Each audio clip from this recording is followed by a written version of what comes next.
Hey everyone, welcome to the Roto Grinders Morning Grind podcast. I'm your host, Stevie TPFL. It's December, it's the 2nd of December, it's 2016, and we have 9 basketball games to talk about here tonight. It's a really interesting slate. I like when they're in the 8 to 9 range. I say that all the time, but I just don't like the big slates. I don't like 12, 13, 14 games. It's tough to analyze. It's tough to build teams and get everybody that you want. So I love these 9-game slates.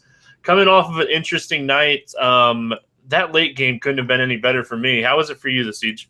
It was good. I thought it was going to be kind of a problem, but I guess just because of the way my lineup construction was, it was like all the value plays and 3 or 4 studs. Just the studs, just adding more points to the totals was working out.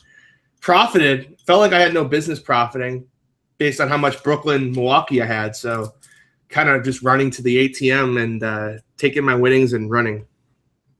Well, I had texted you earlier, and I was like, yeah, this is your fault, Stevie. I was like, let's do the podcast after the Golden State game, and then the new rule: if you're gonna do that on me, you have to tell me before lock, so I can just build 150 stacks of the game. So then the Frank Kaminsky thing and the Brook Lopez thing happened. I was super high on both of those guys. I knew JaMychal Green would be popular, so I tried to pivot, and I was like. When that happened, I was like, oh, man, we could do the podcast whenever. And I started watching the game, started working on articles and stuff. And then the game happened. And somehow, CJ, at the end of the night, I'm going to double up and move on to tomorrow. And sometimes the fantasy gods are not in your corner. But tonight, the fantasy gods are in my corner. And I'm going to run with it like you. And we're going to get into this 9-game slate here. But before we do that, let's talk about our sponsor over at rosters.com. If you guys haven't checked them out, use promo code GRINDERS. That way you guys get incentives here at Roto Grinders for rosters. And if you guys listen to the Thursday NFL podcast, you know that we had a listeners versus Team MG question. 2 of those spots are filled. There's still 1 spot available. Guess what kind of beer I have in my fridge right now? There's been some great guesses. There's still 1 spot open. The only one that anybody's gotten so far is Guinness. And I will tell everybody right now, I like snake bites. That's all I'm going to say.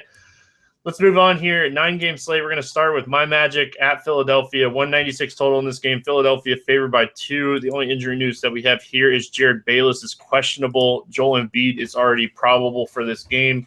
Hopefully the floor is probable, right? Yeah, man. So, FanDuel, the toughest question you've got is Embiid or Boogie? That's a tough question for sure. Because we know that before the game the other night, they had raised Joel Embiid's limit up to 28 minutes per game. So we know this guy has the same type of usage as Cousins, and we're looking at 10-9 price tag to 6-2. You're going to get probably, 6 to 8 less minutes? Yeah. Embiid back-to-back. Orlando on the back-to-back, so – normally they have a decent interior with Ibaka and Biyombo, but on the back-to-back, maybe not so much. Man, it's going to be tough, especially I got 1 bullet in that 1,500 on FanDuel, and I know Embiid's going to be 55, 60% in that thing. The pivot to Boogie just is tempting, but Embiid is going to be mega shocking for good reason. Yeah, I definitely agree with you. Let's start with the Orlando side here. Is there any of the guys from the Magic that pique your interest here? See, this is a spot Vooch normally destroys. Like, Vooch against Philly is a thing. First time they played, 50-burger. And the thing is, even though he's coming off the bench, he's getting more usage now, and he's playing against worse players. I want him off the bench. That means he's going to get less minutes against Embiid. He's going to get more minutes against Okafor. That sounds great to me. Yeah, I'm with you, man. I actually like what I hate it as a Magic fan, but I love it for fantasy what they've done with this starting lineup. Yeah, it kind of just has turned the Magic into funnels a little bit. That on the first unit it's going to be Fournier and Ibaka, and then on the second unit it's going to kind of be Peyton and Vooch. Yeah, Peyton has been playing awful. He really has. It's crazy how bad that guy's been playing as far as pure basketball goes. I actually like Fournier in the spot. I think that he's an option that we can look at. I know, like you say, coming off a back-to-back, played 36 minutes against Memphis, but I still feel like just look at his shot attempts since they've moved around the starting order. Like you said, they've kind of made this offense like a funnel offense, which is kind of weird in basketball, but that's what's happened. Yeah, I think he's a perfectly fine option. The price on DraftKings is starting to get a little steep for my taste. It's creeping up there as well. Any of the big guys like Ibaka or Biyombo, or we're just going to pass on this 9-game slate? I'm about playing them, but that's just me. Yeah, I was liking Ibaka before his price continued to creep up there, and it's just too high. We talked about Joel Embiid. Magic ranked middle of the road against defense or against centers this season. Joel Embiid getting 28 minutes is very intriguing. So Embiid and Vooch are the same price on DraftKings. You play Embiid, right? Like, I don't even think I hesitate there. You could play all three of them. You could play Embiid at the center, Cousins at the power forward, and Vooch at the utility. Man. It's an option. Vooch versus Philly has just been so reliable. And Okafor's not stopping him on the second unit. It's not happening. No. Vucevic, PK points by game since 2014 versus 76ers. I know this is just going to be amazing. So, since he moved over to the Magic, and so this is starting in the 2014-2015 season. Okay, he has 27 game, 53, 55, 36, 53, 37, 52. Yeah, we like that's a lot of 50s for a guy at 6,800. We like the Vooch. Yeah, that's if you're doing your math at home there, that is 7 games over 50 out of his last 10 against the 76ers. Yeah, we like the Vooch. I'm in agreement here. Man, and he's gonna get Okafor. That's the bonus here. Like, he's not even gonna get Embiid. I love Embiid, but God, I think Vooch at like 10 times loaner ownership's the play. I like playing both of them. I'm totally on board with both of them, and I will certainly have that exposure. But man, oh man, are they just like the Vooch pivot is just so tempting. If we get news that Jared Bayless misses the game here, the Magic have really struggled against point guards this season, allowing, I think, in the top 12 in fantasy points allowed. And if Bayless is out, I think you can look at Rodriguez here on this slate as a value play. Yep, he absolutely would be on the board as a value play in that scenario. And that's it for me. I'm not going to touch Covington or any of these other guys. I think he's in play if your game stack in the game, but that's really about it. Hey, Covington, he's one of those guys that's just frustrating because he has that game. Like, every 2 or 3 weeks, he has that game, and you go back to the well just chasing that game. The Magic are really good defending the three-point line, too. Yeah, let's move on to a game that I'm a lot more excited about. Sacramento at Boston, 208 total here. Boston favored by 6.5. No injury news here. Both teams should be at full health, which is fun. We'll start with the Sacramento side. DeMarcus Cousins. He's good at basketball. I don't know if you knew that or not, but I just wanted to let you know. And Boston's allowing the second most fantasy points to opposing centers this season, even with Horford there. And Boogie's rested. Yeah, they got the night off against Philly the other night. This is a Boogie on 3 days rest. Man, it's so tough to fade Boogie. It's not going to be a soft, spongy Boogie. It's going to be a hard, ready-to-go Boogie. Like, Barbara Walters' game, I feel like, is almost a lock in this spot. That's a 2020 game, for those of you that don't know the reference, originally created by Smiz. He's just an elite play. I don't mind Horford. When there's these big, fat guys in center, I don't mind Amir Johnson getting extra minutes. He didn't do it against Detroit, and it kind of showed him the defensive end. I think Stevens could make a change here and get more Amir Johnson minutes. Yeah, I could see that. Rudy Gay with Crowder back now, or are we jumping off of small forwards against Boston? We were attacking it really hard. Is this the spot that we finally want to start jumping off? Yeah, I think it's definitely the spot to jump off. I don't mind Darren Collison. He's not my favorite play, but the guy that I'm looking at on the other side here is Isaiah Thomas. Revenge game against Sacramento. Been getting a lot of usage lately in this season. I like Isaiah Thomas a lot for tournaments tonight. Meh, you can have it. I'm just not going to go there. Yeah, Darren Collison definitely scares you off. It's just Celtics at full strength. I kind of just want to see how they play. I kind of think they're all just a little overpriced, other than Al Horford, who's like free at 6,500. Yeah, we've already mentioned centers, though. I don't know if we can. I don't know if we can either, but like he's cheaper than freaking Vooch. Like center is really deep on this slate. And that's why when you have a guy like Embiid who's going to draw 50, 60%, you have to really investigate these pivots. Any interest in Crowder getting his minutes back? Not at 58 on DraftKings. Maybe if he's still cheap on FanDuel, but 58 is too cheap. It's too much for him when everybody's healthy. Yeah, he's 53 on FanDuel. I don't mind that. Yeah, I love that price. I would definitely play him at 53. 58 on DraftKings is just too much. Yeah, very nice to see. 28, 32, 36 minutes in his last three. Should be back to full health here for Crowder. And it's going to do it for me on this game. Any interest before we move on? Shooting guards against the Kings, I'll at least just bring up Avery Bradley. The rebounds are still kind of a thing. Yeah, I don't mind Bradley at all. Definitely a spot that I feel like you can attack him.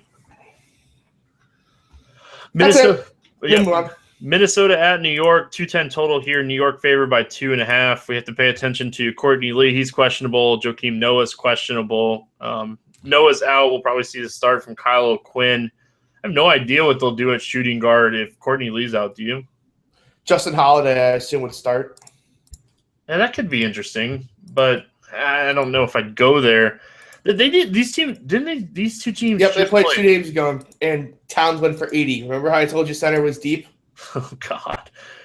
And this game's in Madison Square Garden. You know how opposing players do in Madison Square Garden. I mean, center is just going to be – that's what I'm saying. Like, if there's a world in which Embiid is 50 or 60%, you really got to start investigating your pivots. Yeah. There's just too many. And Young FanDuel, you know how many you get? You get one of these guys. That makes it fun. Yeah, your definition of fun could use some stupid work. Oh, Minnesota side, we'll start with them. Cat? Yeah, Cat is good. I feel like Levine is a guy that I'm going to go back to. I'm not touching him if Courtney Lee is out. Nope. I was on him in this spot last time. I was too, but if you're going to get Brandon Jennings and Justin Holiday defense, that's a lot better defense than Courtney Lee. That's a pass. Yeah. With a capital P-A-S-S, pass. A report came out. I didn't see this before as I was researching. Lee is not expected to play Friday. Yeah. It looks like it's going to be Holiday and Jennings. Yep, pass. That's a very trappy spot. Don't do that. Oh, man, this could be another big game from Cat. What are you going to do? What do you want to do? You only get to play one of those guys, Stevie. I know. It's going to be a tough night to decipher what you're going to want to do at center. Luckily, our job on the early morning podcast is just to break down the games. Because if we were talking... Wow, what a cop-out. If we were talking roster construction, we could talk about it at the end. We can talk about... What a cop-out. I like it, though. I'm totally on board with the cop-out, by the way. This is our third game, and we have 4 centers that we'd love. 5 in my case, yeah. Oh, man. Yeah, there's no way I can play Horford. I'm just saying, like, center is like the most stacked position maybe of the entire year. Oh, man. It's a stacked We're not spot. done yet either. What are we doing with Derrick Rose? Last game out against this team. Didn't play a ton of minutes. Bounce back spot? Maybe. I don't think I'm going to love it, but I think I'm going to do it. I definitely think you go back to Porzingis here. Yeah, I mean, he's going to be a super popular option as well. I don't know if I'm paying $8K for him on DraftKings, though. I think I'm just passing. 20-plus actual points in 4 of his last 5 games. And I'm just not. They just don't have anybody to match up with him. I know, but it's 8K for Porzingis. It's just I have to fade here. It's just this. He doesn't get enough peripherals for my taste to pay 8K for him. And then last but not least, any interest in Carmelo? Nah. And with the Courtney Lee news, do you have any interest in Justin Holiday? I would have to see how I think the minutes are going to break down. I have to run that through a math thing. I don't think so, but I'm not going to just rule it out offhand. Well, yeah, because it is a lot of minutes to eat up, right? Like, isn't it? Hold on, let me pull it up. Yeah, it's like 30-something minutes a game, and it's like how many are going to go to Brandon Jennings, who might actually be in play here? Like, if you project Brandon Jennings and Justin Holiday to get the split like they did last time, where Holiday gets 20 and Jennings gets 34, you can start playing Jennings. But I think Holiday might get to 25, 26. And at that, against Zach LaVine defense, I'm kind of interested at that point. Yeah, we're looking at like Courtney Lee is 30 minutes a game this season, 29.7 minutes per game. Like that's I gotta really think about how that's going to break down. Justin Holiday is 18 minutes per game this season, and Brandon Jennings is 21. I don't know, man. I think you could look at both of these guys as potential value plays. Vegas is expecting this game to be. This game also close. blew out, didn't it? And then the Knicks made it close, and the game went to overtime. This feels familiar. Like the Knicks were blowing out the Timberwolves, and the Timberwolves made a run. That's what it was. Yeah, 106 to 104. I don't know. It looked pretty close. No, I'm pretty sure the Knicks were up like 18 after 3 or early in the fourth. No, I'm looking at the box score right now. I'm telling you, this game was out of hand. Hold on. I'll find it. I was watching this game because I was excited it was blowing out because I was like, Cat's going to be done at like 60. No, at half it was 15, and then they... Or was it after the other 3 quarters? No. No, I think it stayed close the whole time. Oh, all right. I'm going to pull this up now because you've got me like... I'm looking. Hold on. No, I just don't want everyone to think I'm crazy. Next box score. And I know I have it right here. I already have the quick link. What a shocker. Just saying, I'm looking at it right here. I'm going play by play just to like prove my damn point that this game was like a blowout at 1 point. Come on, NBA.com. All right, we'll come back to it. Hold on, I'm play by play now. I'm trying to see what the biggest. It was a 10-point game. No, it was bigger than that. I don't know. I don't see it more than 10 points. I'm not hallucinating. It was like 90 something. All right, play by play. Oh, in the fourth quarter, it was 91 to 78. That was the. There it is, 13. All right, not hallucinating. 93 to 78. There you go. 15-point lead. Not hallucinating. Thank you. Yeah, you haven't lost your mind yet. It happened in the fourth quarter. That's what I said in the fourth quarter. Cat went bonkers. All right. As long as the listeners know, and it got to 96-80. Just so the listeners know I'm not completely crazy. Nope, you haven't lost your mind yet, CJ. Hey, it's all that matters. That's all. We're recording this podcast super, super, super, super late. Yeah, thank you, Golden State, Houston. Los Angeles Lakers at Toronto, 214 total here. Toronto favored by 10.5. We already know Nick Young is ruled out for this game, and D'Angelo Russell is ruled out for this game. We'll start with the Lakers side. Not the best matchup in the world against Toronto. Is there any interest here? I can't. I think I just have to keep playing Brandon Ingram and just hope the guy can finally shoot. I've been playing him a ton lately too. Like, this is the Andrew Harrison argument. If he's making value without shooting, what's he going to do when he finally starts shooting the ball? He played 41 minutes against Chicago the other night. Also, we should note DeMar Carroll. They said they're going to sit him one of the games due to matchup. I'm assuming he's sitting this game. Wouldn't shock me. They're playing Atlanta on Saturday. Like, this is the less important game, right? Yeah, that would not shock me at all. And if in that scenario, it's Terrence Ross against Ingram, yeah, give me Ingram. Yeah, I like Ingram as a value play. Actually, give me Terrence Ross too, and that's it. But we'll get there, I guess. And I think you can keep looking at Lou Williams. I don't know how you feel about Lou Williams, but I'm not touching him at 58. But with him on the floor and Russell off the floor, Court IQ on Roto Grinders. If you guys haven't checked it out, it's one of the best things. You can run queries and see how people do without people on the court. Lou Williams has a 32% usage rate when Russell's off the floor and he's on the floor. That's fine. There's just no ceiling on him at 5,800. Yeah, at 52 on FanDuel, though, he's definitely in play. It's also going to be popular. Maybe. I just think I would rather play guys like Terrence Ross. I think he's shooting guard eligible over there. Small forward at min salary. He's what? He's min salary, small forward. Me and you love our small forward. I totally should have kept my mouth shut. We love our small forward punts. We could play Brandon Ingram and Terrence Ross in this game for $7,500 and just have all the money. Quiet, Stevie. Oh, they already know we're doing it. You're going to play DeRozan and Lowry, right? I'm tempted to play Lowry. Oh, you could play Lowry. You can play Lowry. It's more of a DeRozan joke at this time. Although 8,100 for Kyle Lowry is starting to get a little insane too. Making all my money back from DeMar DeRozan. All you DeMar DeRozan people. You guys have gotten really quiet. Yeah, where have you gone? Really quiet. Yeah. Anybody else here? You mean you're not going to shoot 65% from mid-range twos? I'm stunned. I think Jordan Clarkson's a play on DraftKings where he's only a couple hundred more than Lou Williams and you're getting extra minutes. He hasn't had the Jordan Clarkson put it all together game yet, but it's still in the range of outcomes. Yeah. Oh, and Julius Randle's going to go bonkers. Yeah, and when Clarkson's on the floor without Russell and without Lou Williams on the floor, Clarkson's usage rate is just insane at that point. Randle's going to go bonkers. Good luck, Patrick Patterson and Pascal Siakam. Let me know how that works out for you. Yeah, I like Randle as well. I'm 10.5 line in this game seems a little weird. Is it high or low? 214, 10.5. Do you think it's too low for the map for the? I think I'd have it around 7.5. Oh, you think it's high on the Toronto side?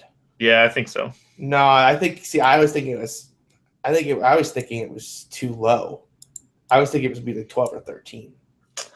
Which is why I was saying I think that Carroll's going to sit this side.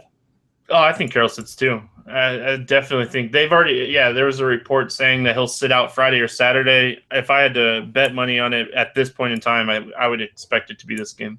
Yeah. So let's move on to the next one. I hope we don't get that news. Can that news come out at like 7:01 and like we have some Terrence Ross? That would be great. Man, I would have to really get some guts to pull that one off. I'm single bulleting FanDuel. Detroit at Atlanta.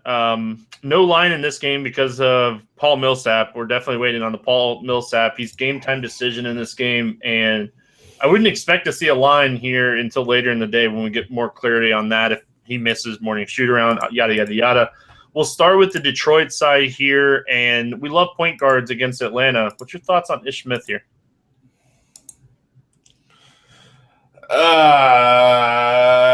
We're talking about all these centers, and we need some value. Man, I really like. I normally like my point guards to be a little higher usage. That's a fair point. But he showed he can do it against Boston. Ask me on Twitter. Let me think about that. I actually like Ish Smith here. I kind of think I'm going to, but I got to think about that. I want to sleep on that one. Like his price, Atlanta giving up the fourth most fantasy points to opposing point guards this season. Definitely in a good spot. Man, I don't. Isn't this a KCP spot though? Like this isn't the spots that I love him in, but I like when he's shooting the ball well, and that's what's happening right now. Like look at his. You don't want him against Kyle Korver defense? I like him in pace up games. You think this is pace down for Detroit? I just think it's kind of a neutral spot. Like I loved him against Boston the other night, and against Houston. But yeah, it's just he's shooting the ball so well right now. When you have a shooter shooting the ball well, it was like DeRozan at the beginning of the season. I think I'm more interested just because of the matchup. But 5,200 for KCP is so bustable. That always scares me. He's very tournament only. Very tournament only. Any interest in Marcus Morris or Tobias Harris or Andre Drummond? We know it's just. I hate this game, and I know it's going to come back to bite me. Yeah, and the thing is, like, they play their core, which is always a good thing for fantasy. It's just it's so tough to guess which one's going to do what. Yeah, if Paul Millsap's out, I have interest in Tobias Harris. It depends who Atlanta starts. I heard that there was a report that Scott could play in this game. He played 4 minutes last game. Yeah, that wouldn't shock me. Mike Muscala, 30 minutes on the court, 0 real life points. Real impressive there, buddy. Just give it to give Hump Day. In my closet, I have a Hump Day Boston Celtics jersey from when he won He could start. That's what I was kind of That's what I was kind of saying. Like, if against Detroit, you really think they would roll Muscala out there? I hope not. I would love to see if Humphrey started. How could this team go small? I'm just curious. Like, what is their small ball lineup? Schroeder, Tim Hardaway Jr., Thabo, and Bazemore. Bazemore would be a real. I wonder if Atlanta's even seen the floor this year. I'd have to go look that up. I say that because Tim Hardaway got the stretch time minutes, got up 17 shots. It's 3,500. If this game goes small, I definitely would want to attack that. Yeah, in that last game against Phoenix, they went small, and like it's tough to say what they're going to do with the big guy rotation. If Millsap's out, I probably won't touch any of these guys. And I would have it if Millsap's out. I actually would probably talk myself into Hardaway shooting guard shares on DraftKings at 3,500. You could probably talk me into Dwight Howard if there wasn't 15 centers to play on the slate. Yeah, right. Yeah, Dwight Howard against Andre Drummond. That's so juicy. Like, it's such a 2% owned juicy spot. But like, what's the ceiling? That's the problem, right? Yeah. Like, we have guys on this slate that can get 60 80? plus. 80. Get 80. We literally 60, just saw it. 60 plus, and Howard hasn't gone over 47 this season. Yeah, he can't do it. His ceiling's probably 47. If your center can't go for 7x on the slate, you probably shouldn't play them. I don't see a reason to pay down at center tonight either. Like paying for like a 4K guy or anything like that. It's not the slate. Raw points at center, you're not making them back up. Yeah, that's not the slate. Anybody else from this game? Or I guess, yeah, we talked about Atlanta a little bit. Any interest in Schroeder? Nah. Tim Hardaway is literally my only interest on the team, and it's if Millsap's out. Cleveland at Chicago, no line in this game, which is very, very fishy. It's a back-to-back for Cleveland. We know they're going to be the best team in the East this season. They could rest somebody here, and it really – being an 8 o'clock game is really worrisome for me. Or Tyronn Lue can just say, you guys sucked. Get your ass out on the damn court. Sure. But no line is super fishy. Here's the thing: if it's the latter, it's get your ass on the court. I want to game stack this so bad. Yeah, it's gonna really depend on what the line looks like when it comes out, right? This is not a scripting slate. I can see this really quickly. I said this Wednesday, and then the news came out about Sacramento. Felt really smart, but like I can already see this. There's too much reliant on late news, and it's really tough to build a lot of lineups like optimally that way. So this might be a day to just play a couple tournament teams. We'll start with the Cleveland side of things here. I don't know, man. I have a lot of interest in Kyrie Irving. If we're getting all the news saying that these guys are going to play and we're going to get full play here, I feel like Kyrie's the play from Cleveland in this game. LeBron against Butler, Kevin Love. I guess Kevin Love's not in a terrible spot either. We love power forwards. I'm not paying that price on DraftKings. He's 83 on FanDuel too. Like, forget it. Is this the time that we just jump off? Like, I've jumped off. I've been out. I've been out since the Dallas game. Yeah, we rode him to this $8,000 price tag. It's time to jump back off until it's back down to 7. Yeah, or below 7. Yeah, like this is just insane. Yeah, I like Kyrie. I think that's where I'm going to get my exposure with Cleveland. And if it wasn't this slate, I'd have a little interest in Tristan Thompson, but not on this slate. I was just going to say the same thing. It's like Tristan Thompson's so sneaky in this spot, but it's like you would need him to get 35, and that's just like the real ceiling with him. Yeah, and we've talked about it multiple times now. Like, raw points are actually a thing on the slate. The Chicago side, any interest in any of these guys here? Only as part of a game stack. Yeah, I could see them rest a guy or two here too. Oh, the Bulls rest a guy and just punt the game? Well, wasn't Wade really close to not playing the other night? Yeah, but it's a home game against Cleveland. They're not going to rest anybody. Yeah, they're not going to rest. That was a silly thought. That's a 3 a.m. in the morning thought right there. It's 2:50. 2:50 in the morning. Yeah, well, don't you worry. 3 a.m. will get here. What about before we're done. Rondo? Rondo, I just happened to click. He has 30 straight or 5 straight games with at least 30 fantasy points. I can't touch it at point guard. I know we haven't talked about a lot of point guards, but they're coming. They are coming.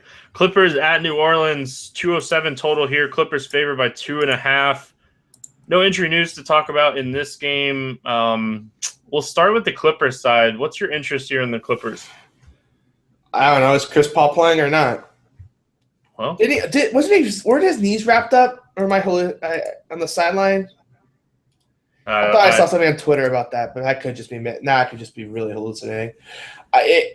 If Chris Paul is out, obviously you got the Austin Rivers, Jamal Crawford world. Have fun with that. I don't know. I really can't see myself rostering a Clippers if they're all playing. It's like I just don't know which one I would want, and then kind of. I'll throw a name at you, JJ Redick. Against Tim Frazier defense. Don't hate it. I haven't looked at what the New Orleans defensive metrics were in that game where they started Jrue Holiday. I'd have to look. He's one of those guys that I don't love playing because he's so reliant on scoring. But this seems like a spot he could get you 5x. Yeah, but there's no ceiling. It's a 90. We don't need. Just value's gonna open up and ceiling's gonna be there. So this is like a guy you talk about the night before, and then come like roster lock, you just never own him. Fair, yeah, that's definitely fair. I honestly like if Paul sits, you could look at Blake Griffin to get a lot of usage in this game, but Wouldn't you just rather Austin Rivers? Yeah, I would probably play Rivers and just make sure your beer is fully stocked the fridge of beer. Yeah, well, you can't do that at a hotel. You got to pay. But then go to a bar and pay. There you go. Walk to a bar. The hotel I'm staying at right next to a bar this weekend. So juicy. Perfect. Looking at the New Orleans side of things here, what's your thoughts on Anthony Davis? I don't know. Clippers defense is real this year, right? Like, I don't think I can roster him, but like that feels so outrageous to say that when he's got 1, 2, 3, 4, 5, 6 of his last 7 games above 62 fantasy points. And the one game, of course, he didn't reach it was the game he got hurt in. But look at those important Portland, Charlotte, Minnesota, Portland, Dallas, LA. None of those are good defensive teams. I don't play bigs against Charlotte normally, but okay. Yeah, but I can agree with the premise of the idea. Yeah, it's just Charlotte's not in the top 10 against. I just can't imagine I'm paying an extra 1,000 for Brow over Boogie. And even on FanDuel at 12-3, like no way. No way. The ceiling is really limited in this matchup. Clippers, #1 team in the league as far as giving up the least amount of points to power forwards this season. So it's a really tough matchup. The problem is power forward is so freaking ugly. Well, like after you start at like Julius Randle down and just quickly scroll, and you'll see my point. Yeah, but if you go mid range and you don't pay up for Davis, you can get like Porzingis and Randle, and you'll be okay. It's really ugly cheap. I know we've been punting at power forward now for like a week or so, but I don't think it's going to happen tonight. I think you can even play Blake Griffin here. I really do. I don't hate it because of how weak the position is, but yeek. It's ugly, boys. Anybody else from New Orleans here? Drew's price is just so high. I'm not touching Jrue Holiday. Yeah, they've had him priced up. They've basically priced him at a point you can't roster him. It's really been pissing me off. Yeah. Like there was literally the one day against Charlotte you could roster him, and I did. But since then, like he has literally been unrosterable. Yep, and I'll pass on Tim Frazier as well. We always have to say one thing: Anthony Davis always a tournament play. I just don't like him here. When we do the expert survey tonight or tomorrow morning, like he's probably going to be my fade. Yeah, that sounds like a very reasonable approach. Washington at San Antonio, 202 total here. San Antonio favored by 9.5. There actually is some injury news here. Markieff Morris questionable with an ankle injury. That would be interesting to see what happens there. Washington at San Antonio. There's just one place you hate to go. It's into San Antonio. They're really daring me with John Wall's price, though. Well, do they have the dynamic price on him? 84. That's a dynamic price, right? Like, isn't his price usually over 9K? Yeah, it has been lately in these good matchups. He was 8,100 last time against the Spurs when they played a week or so ago. He only put up 32. If there's ever a spot to attack, you want to attack him with point guards. Don't know if I actually will click the name, but he certainly will make lists until close to the end. Yeah, Tony Parker on John Wall sounds fun. Yeah. Do you think Kawhi guards Otto Porter here and Bradley Beal has another good game? That's what happened last time these two teams played. Well, if Markieff Morris is out, it definitely will. I don't mind Bradley Beal as a tournament play here. By the way, you didn't hear this from me, but if Markieff Morris sits, Kelly Oubre's the lock of the slate. That just sounds dirty. Just to hear those words The coming last here. 2 games, 28 and 24 minutes, 23 and 30 fantasy points. I know, it just sounds dirty. Like, it just... I actually might play him anyway. I might play him regardless of the news on Markieff Morris. It just sounds dirty in my ears. I need to take my earpieces out, clean my ears, and move on. But it's good. Oh, I know it's good. I'm just saying it sounds dirty. I know, which is why I said you didn't hear it from me. Anybody from the Spurs that you like in this game? One of these games you're going to remember, LaMarcus Aldridge is good and feed him the ball. I thought it would be last game against Dallas. Was not. Maybe. They might do that. I don't know. The price is just like, hey, play me. If you're paying up for small forward, if you're not paying up for LeBron, Jimmy Butler, you can look at Kawhi as a contrarian play. Nah. And I talked about how ugly power forward is. This is like one of the few guys I think is just underpriced relative to his talent on the entire position. Oh, LaMarcus Aldridge on FanDuel too, though. Like 6,600 for LaMarcus Aldridge on a slate where you really could get away with like 5x in tournaments from your power forward. Yeah, that's what I'm saying. He's definitely interesting. Yeah, I don't mind LaMarcus Aldridge on FanDuel. Ace up game too. On DK, it's pretty simple what you do at power forward. You play Boogie. You play Boogie. Yeah. Houston at Denver, 222 total in this game. But Denver. This game. This is where before we get to this game, I played no one on Houston. The total was 222. It will not reopen at 222. It will reopen at 217. Yeah, we had this written down before they pulled this game from almost every book, which is really interesting. But they pulled it because Houston went to double overtime and they're flying into altitude. Yep, that sums it up pretty well. So just so you guys know, before they pulled it, it was 222, and Denver was favored by 1.5 in this game. The injury news that we need to pay attention to here is Jokic is questionable, which makes it really interesting. And then Barton is probable to play in this game, which also that really hurts my feelings that Barton's going to play in this game. It kind of just turns this game into a complete fade. And it's a standalone late game. I just wanted to play Jamal Murray. I really just wanted to play Jokic. And I literally was going to write him down, and then I saw the questionable tag and I literally cried. Yeah, but couldn't you look at oh God, this pains me. Couldn't you look at Fareed?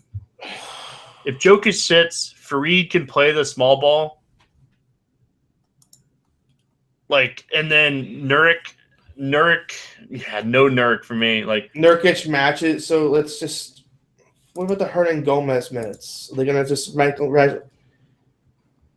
is he gonna start randomly play 20 minutes in this spot? Just screw everything up. I kind of like Fareed in this game. Yeah, you if we get word that Jokic is out, which good luck with that with the Denver coach, But when Phoenix went small ball, Fareed got 28 minutes in that game. Yeah, and I was mad I didn't play him either. And he played 26 in the game against And Phoenix. and Miami went small. He played 27 in that game too. This is a perfect spot for Fareed to help our power forward situation. Late game, the only exposure is Fareed. Hopefully you're drunk by then. I don't hate this idea. I really don't. This is me trying to warm up to this idea. Like, what's his floor? Like 5. You think his floor is 5 minutes? No, like his floor realistically is probably 15 fantasy points. Right? Like that's a fair assessment, I think. I was hoping you'd tell me 20. Well, it's been 22 over the last 4 games, if that helps you. He's been really averaging right about a point per minute. And if you get 28, you give him a little bump for the matchup. And if he happens to play 35, Jokic gets ruled out, you can get a 40 burger. And you get a tired Houston defense. Yeah. Fareed kind of just goes beast mode. All right, Stevie. I'm warming up to this idea. And I think you can play Moutier in the spot, too. Yeah, all right, now. You got a really good idea, and then you came back with that one. No, You can't play Moutier with Barton back. You can't play Moutier with Barton back. Come on, stop it. You think it cuts into his minutes that much? Yes. Fareed. My only exposure to a 222 game is It's not going to be 222. Don't worry about it. Even if it's 217, that's still the highest on the slate. But there's just no way Houston shows up. Can we say one thing though? Like, all right, all day overtime game, flying to altitude, getting in at what will be like 1 or 1:30 in the morning Mountain Time. Come on. Let's just say there won't be an optional shoot around. They'll sleep through it. Let's say one thing real quick though. If we get talk all day about people fading James Harden, and he's going to be 10-15% owned, you have to play him in some tournament lineups if you're playing multiple teams. You have to. This is like playing James Harden in a game stack. I don't know, man. If you can't play James Harden as a one-off. If you play James Harden at 10% owned. But how does James Harden reach his ceiling? By the game just going completely bonkers, which means you need to have Denver guys. All right, but so if you're going to win a tournament with James Harden, you still have to figure out the Denver side. Okay, we talked about raw points at center. Pull up shooting guard, look at shooting guard, and who can get within 15, 20 fantasy points of James Harden if he goes for 55? Who has potential to score 40 fantasy points at shooting guard? DeMar DeRozan, Jimmy Butler, Bradley Beal. Well, is Jimmy Butler a shooting guard? I have FanDuel pulled up. Yeah, he is. I'm just saying, like, you could have. This isn't really bad. This shooting guard is really bad. You could play 10 centers. Is there a site where I can just play 10 centers? In Fantasy Aces, you could play 3. 5, right? 3, I think. How many can I play on draft or on fantasy draft? 2, 3. You get what? 2 utilities. 2 utilities. Oh, you could play center. 5 there. You could play 5 centers. The fantasy draft is going to get so much of my action. Yeah, I was just going to say, all right, Boogie, Towns, Vooch, and Embiid. Let's go. Oh, man. I got to write the article for fantasy draft incentives. I can guarantee you guys. Just make it a centers exclusive article. There's going to be a lot of centers in that article. Just make it centers exclusive. Anyway, back to my point. Like, shooting guard's so weak on FanDuel tonight that I feel like you have to have some exposure to James Harden just because he can outscore the next guy by 20 fantasy points. I can't do it, Stevie. I just can't do it. Oh, let him get some rest. Stevie, I get what you want to do, and I'm on board with you, but sometimes there's just situations where you have to be responsible and not do it.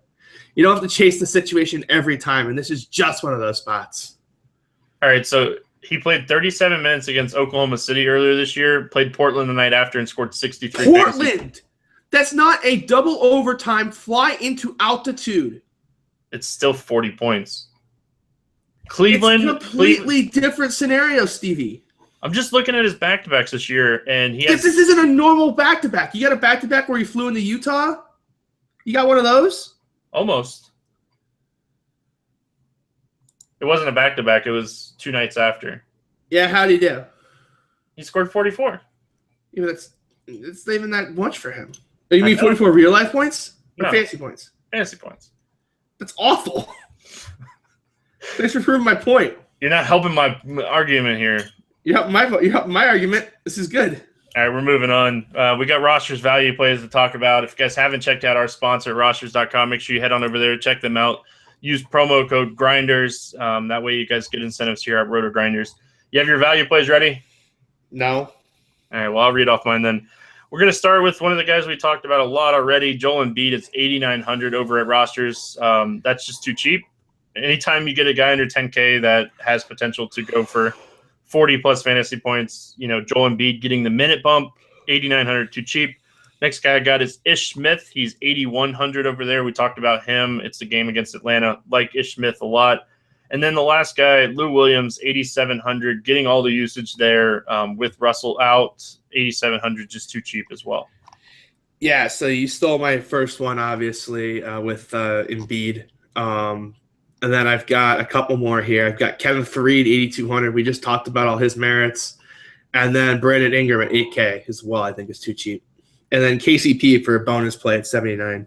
Look at you jumping on my Faried. Yeah, I kind of like what you're going there. I think the floor is higher than you're willing to admit in that spot with Jokic questionable, looking kind of closer to doubtful. Yeah, if Jokic misses that game, his floor gets a huge bump. With Jokic playing, I was just being realistic. But if Jokic is out, I just was reading the text and it looks like he's going to miss a game or two. I was just like, that sounds closer to doubtful than questionable. Yeah, did they change it since I started? I read the blurb inside of it on him. I can just pull it up real quick. They made it sound very pessimistic. It's hold on. Oh yeah, it says unclear exactly when the injury occurred. Jokic is dealing with some discomfort in his wrist and could potentially be forced to miss a game or two. When they always are multiple forced to miss multiple games, that's when I kind of just get a. God, please sit. Let me get Faried at 5% owned and help my power forward situation. God, hurting Gomez is going to break our hearts. I can already feel it. Yeah, but even if he gets 20 and Faried gets 28 to 30, you give Faried 28 minutes against Houston, and he's going to hit value. And power forward is so weak tonight. Planting my flag with Kenneth Faried. Hopefully it works out. We'll have a new basketball game on Monday's podcast. I still haven't had a chance to decipher all the cool games, but you guys had a ton of great ideas. If you guys haven't already, try to guess the beer that I have in my fridge. Hashtag RGM. Might not be in your fridge by the time this podcast posted at this rate. It will for sure. Yeah, I have to go to bed and get up and travel in the morning, so it's definitely going to be in my fridge still. Any final thoughts before we get out of here, CJ? Nope. All right, well, that's going to do it here for the Friday edition of the Morning Grind podcast. Hope you guys have a great weekend. Good luck in your football contest. Good luck in your basketball contest tonight, and we'll see you again on Monday.